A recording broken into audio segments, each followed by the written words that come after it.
കൊല്ലം കടയ്ക്കൽ ചീങ്ങേലിയിൽ കാറും ടിപ്പർ ലോറിയും കൂട്ടിയിടിച്ചു. കാർ ഡ്രൈവർക്ക് പരിക്ക് പറ്റി.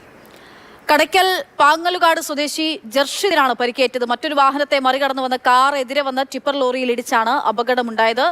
അപകടത്തിന്റെ ദൃശ്യങ്ങൾ, CCTV ദൃശ്യങ്ങൾ പുറത്തു വന്നിട്ടുണ്ട്, നമുക്ക് കാണാം.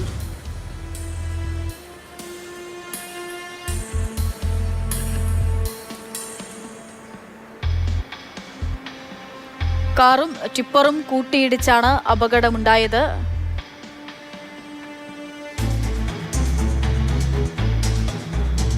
ഒരു വാഹനം റോങ് സൈഡ് ആയിരിക്കും വന്നിട്ടുണ്ടാവുക, അങ്ങനെയാണ് ഈ അപകടം സംഭവിക്കുന്നത്.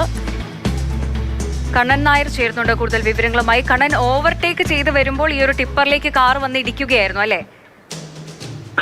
ദൃശ്യങ്ങൾ കാണുമ്പോൾ അങ്ങനെയാണ് മനസ്സിലാകുന്നത്. അതായത് ഒരു മറ്റ് വാഹനത്തെ മറികടന്നാണ് ഈ കാറ് മുന്നോട്ട് വരുന്നത്. ആ സമയത്ത് ടിപ്പർ ലോറി ലോറി പോകുന്ന അതേ റോഡിന്റെ അനുവദിച്ചിട്ടുള്ള സൈഡിൽ കൂടെയാണ് പോകുന്നത്.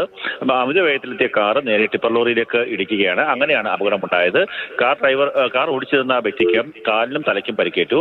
ഇദ്ദേഹത്തെ നാട്ടുകാരും ഫയർഫോഴ്സ് ഉദ്യോഗസ്ഥരും പോലീസും ചേർന്ന് ആദ്യം കടയ്ക്കൽ താലൂക്ക് ആശുപത്രിയിൽ എത്തിച്ചു. പിന്നീട് തിരുവനന്തപുരം മെഡിക്കൽ കോളേജ് ആശുപത്രിക്ക് മാറ്റിയിട്ടുണ്ട്. പക്ഷേ പരിക്ക് ഗുരുതരമല്ല എന്നുള്ളതാണ് ആശുപത്രി വൃത്തങ്ങൾ നൽകുന്ന സൂചന. കാർ ഡ്രൈവറുടെ അമിത വേഗവും ഒപ്പം തന്നെ അശ്രദ്ധമായ ഡ്രൈവിംഗുമാണ് അപകടത്തിന് കാരണമായത്.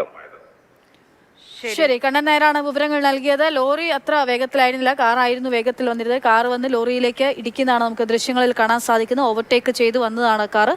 ഒരുപക്ഷെ ലോറിയും വലിയ വേഗത്തിലൊക്കെ ആയിരുന്നെങ്കിൽ അപകടത്തിന്റെ വ്യാപ്തി ഇനിയും കൂടാനുള്ള സാധ്യതയുണ്ടായിരുന്നു. ഇപ്പോൾ ഡ്രൈവർക്ക് പരിക്കേറ്റിട്ടുണ്ട് കാറിന്, പക്ഷേ അത്ര സാരമുള്ളതല്ല, ഗുരുതരമല്ല പരിക്കെന്നുള്ളതാണ് കണ്ണൻ നായർ നൽകുന്ന വിവരം.